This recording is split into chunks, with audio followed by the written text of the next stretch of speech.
Welcome to the Paperback podcast. I'm your host, Pagan Malcolm, young adult fiction author, writing coach, and business strategist for fiction authors.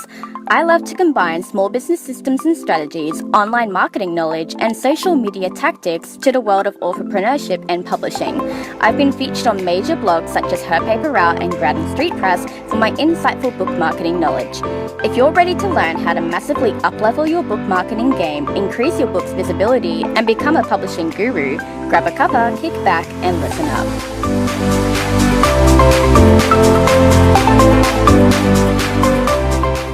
Welcome back, everyone. How is it going? I am so excited for today's episode, which is all about networking for authors.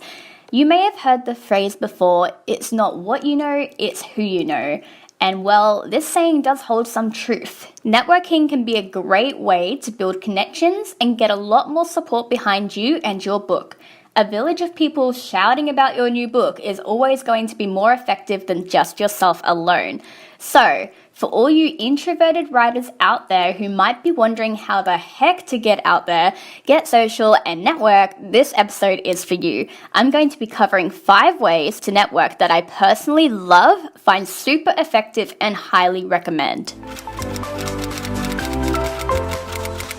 It's time for tool tip of the day. I love using tools and tips to automate my workflow and make running a business so much easier. And I aim to share one tool or tip per episode that I personally use and recommend. Today, I'm recommending Zoho. When networking and making connections, it's pretty inevitable that you're going to be doing a lot of emailing from a business standpoint. And Zoho is a fantastic program that allows you to create a free business email, among other things. What I love about Zoho is that it's very easy to use and it's a great starter alternative for writers who might not be hosting their own paid websites yet and need a professional email to use in communications. If you want to check it out, I've got a link in the show notes so that you can easily go and take a look. Make sure that you do after the show. Alright, let's get into these networking tactics, starting with the first one, Twitter. Now, Twitter can be a confusing trash fire for anyone new to the platform, but that's just because this space moves real fast in real time. Twitter is actually a super fantastic space to connect with other writers, editors, literary agents, publishing houses, book bloggers, and other industry professionals. Trust me, you'll want to be on here. To slowly ease into the world of Twitter, I recommend following some publishers, writers, and agents that you may have heard of, as this will put you in the right circles to start connecting with like-minded people. I would then seek out a Twitter chat and participate at the scheduled date and time. This is a really easy way to learn the ropes of Twitter, make some new friends, and chat with people in a time frame that isn't moving a million miles an hour. The second networking tactic I want to share is real events. Now, obviously, events aren't as accessible for everybody, but if you try to attend at least one a year, it can make a big difference. There are tons of events you can go to, including writer festivals, book conventions, writing workshops at your local library or writer's center, book release parties, the list goes on. Keep your eyes peeled for opportunities close to you, and when attending, try to make a friend. I've met people at writers' festivals who I've then run into at markets and sold my book to just because I mentioned that I was an author and they made my acquaintance. It can really be that simple, and it's a great way to get to know people as well.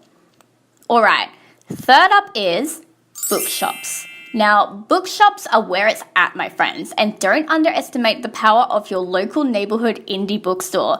Go and introduce yourself to the owner, give them a business card, and send a follow-up email with a proposal for stocking your book. This is how I've gotten stocked in bookstores, and I've also helped promote their shop at bookish events to return the favor. Bookstore owners know people too, so they're a great connection to have, especially on your book's release day when you're seeking a venue to do signings. Now, the next one seems simple, but it's one of my favorite networking methods, and it is other authors. Yes, you heard me right. Those authors that you look up to in awe like they're out of your league, they're the perfect collaboration candidates. The author community shouldn't be a place of competition, but rather a place to lift each other up and share our love of books with other readers. After all, no avid reader is exclusive to just one author. Find some authors who write in your genre or share similar bookish themes and brainstorm some ideas together. You can help each other at release parties, do joint book tours, combined giveaways, attend events and panels together, and so much more. You'll be reaching each other's audiences and getting exposure for your book, as well as finding yourself an author bestie at the same time. Those who write together take flight together. My final tip today is a bit of a no-brainer, but it's worth mentioning for all of our newbie writers on the scene out here, and that's book bloggers. Now, book bloggers are your BFF, and considering how much promotion they do on behalf of authors for free just because they love books so damn much, they have my utmost respect. Readers are always on the hunt for new books, and book bloggers are the people who leave reviews on your Goodreads and Amazon pages to help new readers determine if your book is their cup of tea. Book bloggers also shout from the rooftops about your book across all their social media, which helps your book reach new audiences. So they are definitely people that you want to be connecting with and hitting up close to release time. Seeing how much your book touched a blogger can be a very rewarding experience too, not to mention a major confidence boost. If you come across a book blogger so loyal that they've made fan art for your book or added a character candle to their Etsy store, well, you know you've made it big, my friend.